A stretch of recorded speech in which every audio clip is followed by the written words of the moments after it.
50,000 years ago, in the shadow of the Altai Mountains, a man took his final breath. He was not like us. His brow was heavy, his bones were thick. He was a Neanderthal, and inside his body something ancient was hiding. Something invisible, something that scientists would not find for another 50 millennia. In 2024, researchers made a discovery that sent shockwaves through the scientific world. They found the oldest human viruses ever recorded, not in ancient Homo sapiens, but in the bones of our closest evolutionary cousins, the Neanderthals. These were not fossils of creatures, they were fossils of disease itself. Adenovirus, herpes virus, papillomavirus, all three found in the skeletal remains of two Neanderthal men. The same viruses that give us common colds today.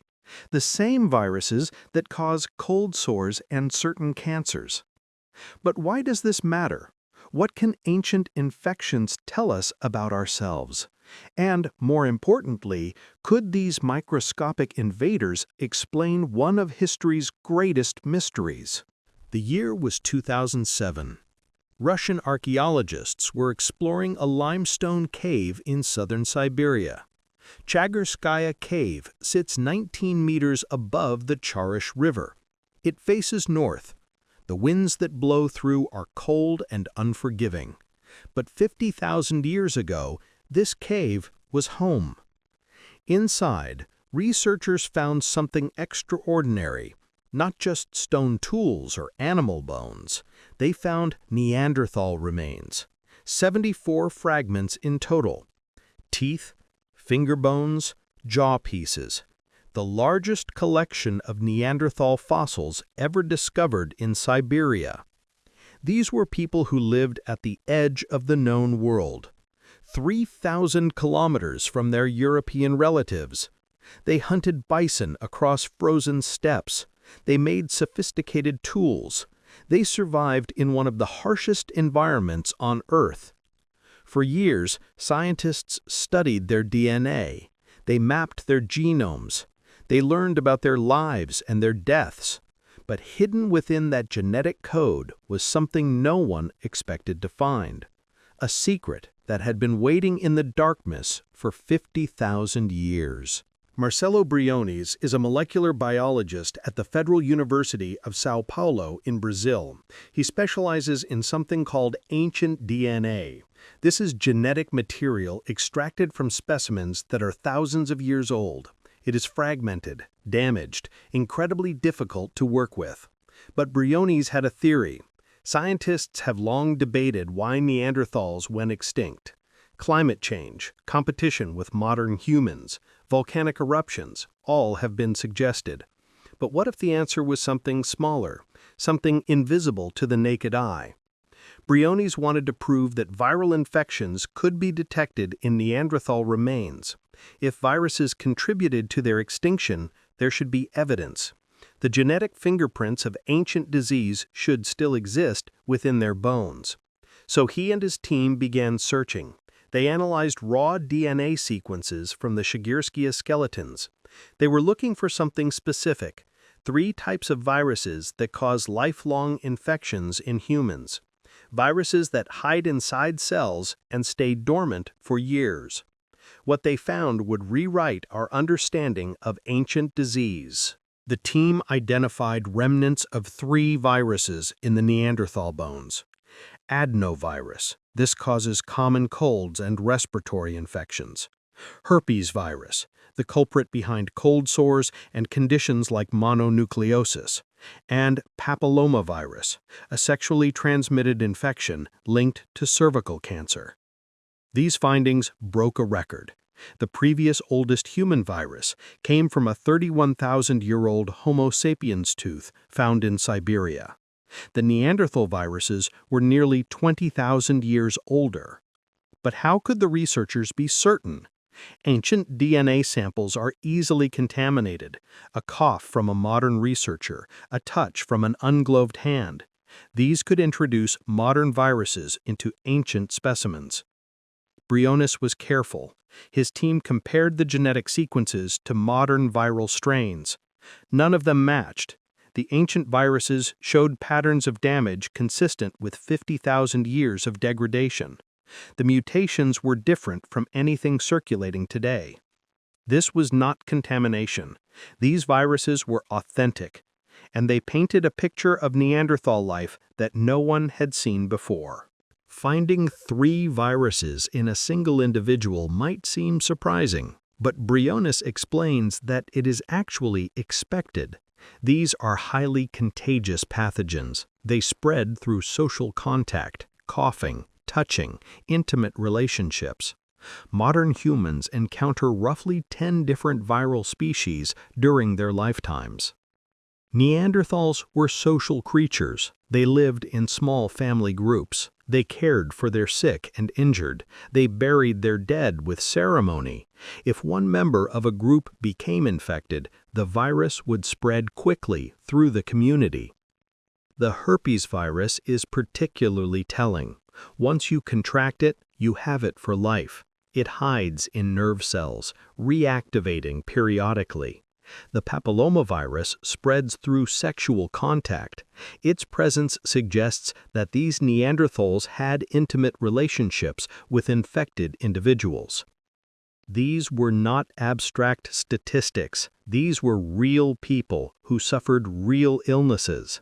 They experienced the burning sensation of cold sores, the fatigue of respiratory infections, perhaps even the warts and lesions caused by papillomavirus.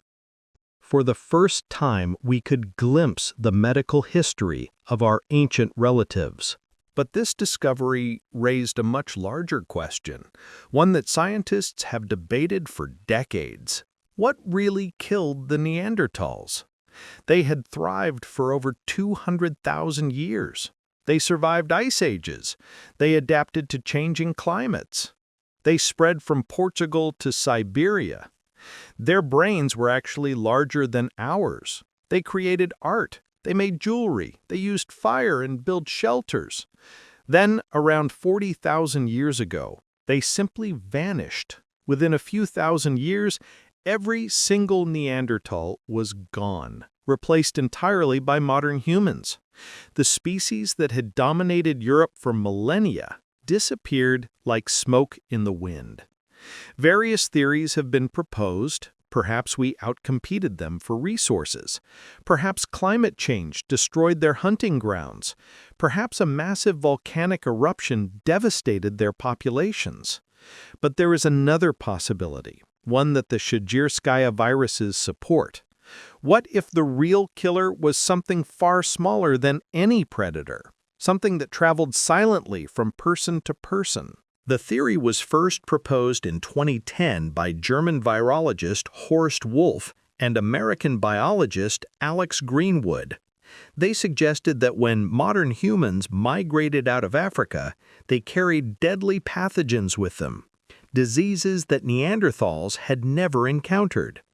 Think about what happened when Europeans arrived in the Americas. Indigenous populations had no immunity to smallpox, measles, or influenza.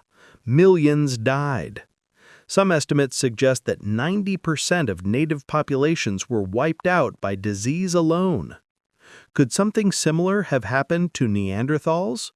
The evidence is building. Modern humans evolved in tropical Africa. They lived alongside many other primate species. They were exposed to countless pathogens. Over hundreds of thousands of years, their immune systems adapted.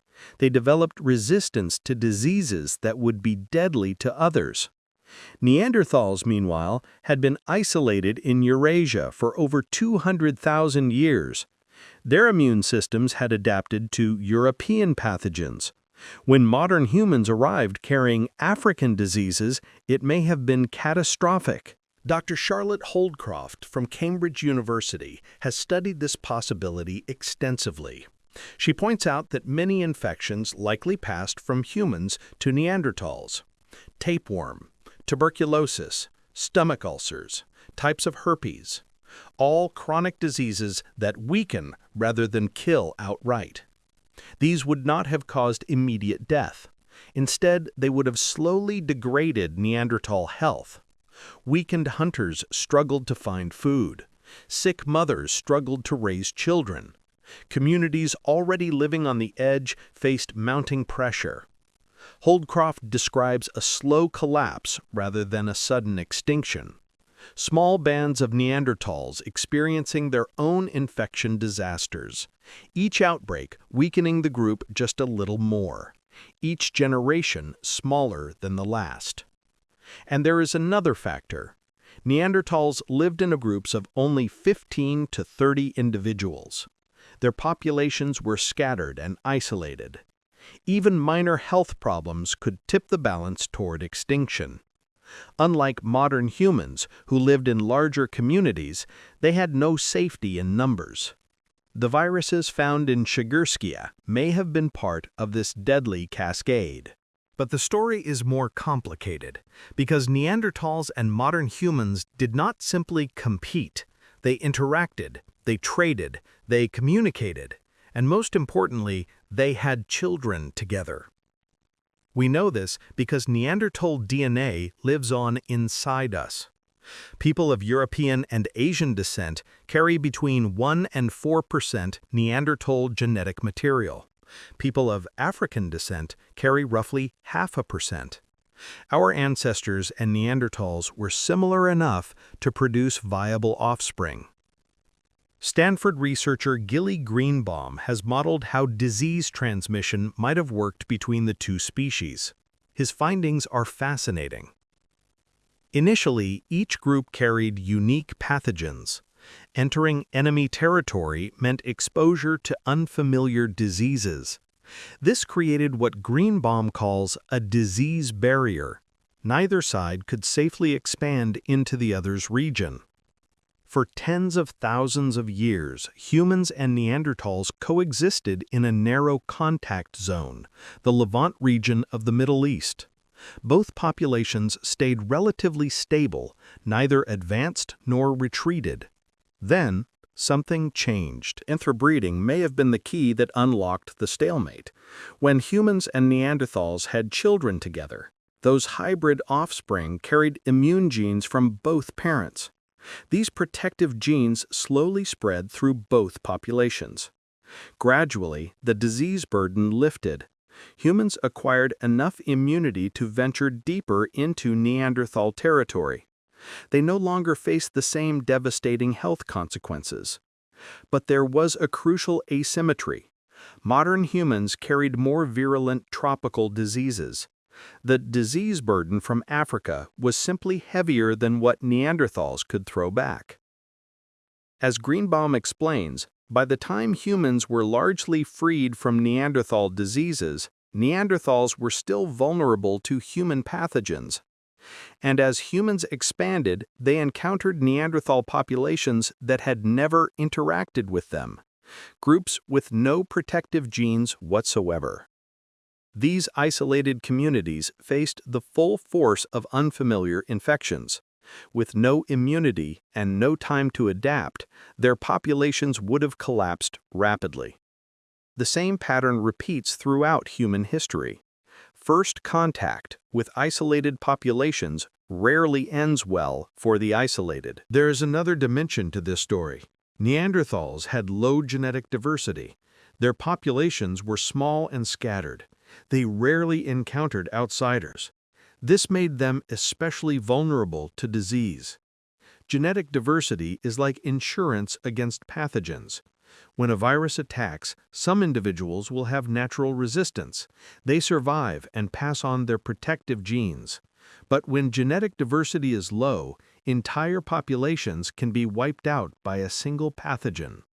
The Chogurskaya Neanderthal genome reveals just how isolated these populations were. Scientists found long stretches of homozygous DNA, regions where both chromosome copies were identical. This indicates significant inbreeding within small groups of fewer than 60 individuals. Modern humans, by contrast, lived in larger communities. They had more genetic variation. When African diseases swept through their populations, enough individuals survived to maintain viable numbers. The Neanderthals had no such buffer. Each new infection carved deeper into their already precarious numbers. So, what can these ancient viruses teach us about modern medicine? Briones has ambitious plans. He wants to reconstruct these 50,000-year-old pathogens, to bring them back to life in a laboratory setting. This might sound alarming, but understanding ancient viruses could have tremendous benefits. Scientists could compare them to modern strains. They could track how viruses evolve over millennia. They could identify which genetic changes made certain pathogens more dangerous. Some researchers are skeptical. Sally Wassef, a paleogeneticist at Queensland University of Technology, points out that the tools for authenticating ancient human DNA may not work for viruses. Viral genomes are much shorter, they degrade differently. Reconstructing a complete viral genome from 50,000-year-old fragments would be extraordinarily difficult. Like assembling a puzzle with most pieces missing and no picture to guide you. Still, the field of ancient virology is just beginning. New techniques are being developed. New discoveries await. The bones of Chagorskaya Cave tell a story that transcends science. They speak of lives cut short, of suffering and struggle, of a species fighting against forces it could not see or understand. These Neanderthals were not primitive brutes. They were intelligent beings who made tools and art. They cared for their families. They adapted to impossible conditions. For 200,000 years, they succeeded where others failed. In the end, their downfall may have come from something invisible, microscopic parasites riding the winds of human migration, diseases that weakened bodies and broke communities, silent killers that needed no weapons. Today, we are the inheritors of their legacy. Their DNA flows through our veins. Their diseases may have shaped our immune systems. We carry echoes of encounters that happened 50,000 years ago.